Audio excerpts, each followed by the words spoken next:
এখনো ছুটির আমেজে রাজধানী। ঈদের সময়টিতে যাননি কিংবা ছুটি কাটাতে এসেছিলেন তাদের অনেকেই এখন ঢাকা ছাড়ছেন। আবার ছুটি কাটিয়ে ঢাকায় ফিরছেন অনেক মানুষ। সায়দাবাদ থেকে বিস্তারিত জানিয়েছেন সহকর্মী মনিরুল ইসলাম মিন্টু। যারা ঢাকা ছাড়তে পারেনি তারা ঢাকা ছাড়ছেন এবং যারা ছুটিতে গিয়েছিলেন তারা ঢাকায় আসছেন। এ অবস্থায় যাত্রাপথে কোনো ভোগান্তি আছে কিনা এবং বাস স্ট্যান্ডের কি অবস্থা এই মুহূর্তে?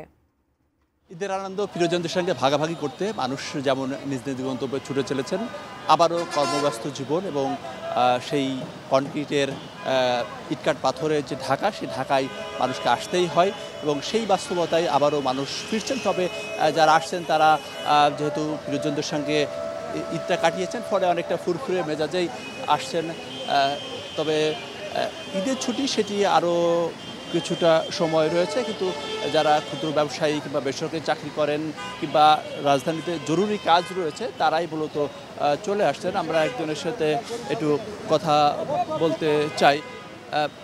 আসলেন কোথা থেকে? আমি বরিশাল থেকে। তো ঈদের ছুটি তো এখনো আছে, এত তাড়াতাড়ি চলে আসলাম? আমি চালু করে আসলাম, আমি অসুস্থ মানুষ, চালু করে আসলাম। ধারণা করা হচ্ছে যে আগামী বৃহস্পতিবার থেকে সবচেয়ে বেশি চাপ হবে। বৃহস্পতি, শুক্র, শনি এই 3 দিন সড়কপথে সবচেয়ে বেশি চাপ হবে এমনটি ধারণা করা হচ্ছে। যেহেতু বেসরকারি চাকরির ক্ষেত্রে কারো শনিবার, সরকারি চাকরিতে রবিবারে প্রথম অফিস, ফলে চেষ্টা এর আগে এই ঝুঁকি ঝামেলা এড়িয়ে দ্রুত রাজধানীতে চলে আসা, কারণ ওই সে সময় হয়তো টিকিট পাওয়ার ক্ষেত্রে কিছুটা ঝামেলা হতে পারে, যার কারণে মানুষ কিন্তু আবারও নারীর টানে যে ঈদ করে আবারও কর্মব্যস্ত জীবনের জন্য ঢাকা ফিরছেন।